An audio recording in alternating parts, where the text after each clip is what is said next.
अब अगली स्टेज होती है असाइनमेंट की। असाइनमेंट में हम कंपनी कोड को कंपनी से असाइन करते हैं, प्लांट को कंपनी कोड से करते हैं, परचेस ऑर्गेनाइजेशन को कंपनी कोड से एंड परचेस ऑर्गेनाइजेशन को प्लांट से। तो अब इसकी प्रोसेस आइए समझते हैं।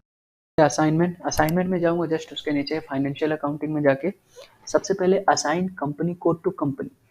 तो मुझे पहले मेरी जो कंपनी है उसको कंपनी कोड से असाइन करना है। यहाँ पे मुझे पोजीशनिंग करनी है क्योंकि पहले से डेटा बना हुआ है। कंपनी कोड मैंने क्या बनाया था वो यहाँ पे डेटा पे आके देख सकते हैं। कंपनी कोड था मेरा INTW। INTW आ रहा है कंपनी कोड सिटी इंडिया। कौन सी कंपनी बनाई मैंने INTW में? INDS।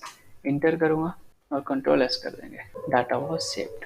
ठीक है, यह रहा आपका इंडस टावर। ठीक है, बैक करेंगे। ये मेरा असाइन हो गया कंपनी कोड कंपनी को।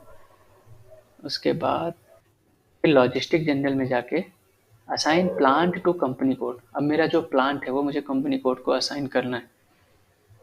उसके लिए मुझे जाना पड़ेगा न्यू एंट्री में। न्यू एंट्री मेरा कंपनी कोड क्या है? INTW। मेरा कंपनी कोड है। कंपनी कोड का प्लांट क्या है? प्लांट है INDP। ये मेरा प्लांट है। इंटर करेंगे, यहाँ पे आपका प्लांट आ गया और यहाँ पे कंपनी नेम आप क्रॉस चेक कर सकते हैं। इंडस टावर प्लांट है, Indus tower company name. Control S करेंगे, डेटा आपका सेव हो जाएगा।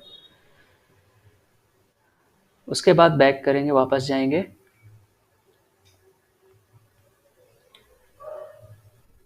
फिर अगली प्रोसेस रहेगी मेरी मटेरियल मैनेजमेंट में परचेस ऑर्गेनाइजेशन को कंपनी कोड से असाइन करना है। जो मेरा परचेस ऑर्गेनाइजेशन है उसे कंपनी कोड से असाइन करना है। तो उसके लिए मुझे परचेस ऑर्गेनाइजेशन ओपन करना पड़ेगा। मेरा परचेस ऑर्गेनाइजेशन है INPO। ये मैंने बनाया था, यहाँ पे नोट डाउन भी किया है INPO। ये मैं यहाँ पे डालने के बाद इंटर करूँगा। ये आ गया Indus purchase organisation. Company code क्या है? यहाँ पे मुझे कंपनी कोड डालना है INTW। इंटर करूँगा, कंपनी नेम आ जाएगा इंडस टावर। कंट्रोल S करेंगे, डेटा सेव हो जाएगा। बैक करेंगे, assign purchase organisation to plant पे ओपन करूँगा मैं। अब मुझे परचेस ऑर्गेनाइजेशन को प्लांट से भी असाइन करना है। न्यू एंट्री अगेन करूँगा मैं। परचेस ऑर्गेनाइजेशन मेरा है INPO और प्लांट है मेरा INDP। इंटर करेंगे, Indus tower purchase organisation plant से लिंक हो गया। Okay, data was save. ये मेरा डेटा सेव हो गया। ये होगी मेरी इंटरप्राइज स्ट्रक्चर की सेटिंग।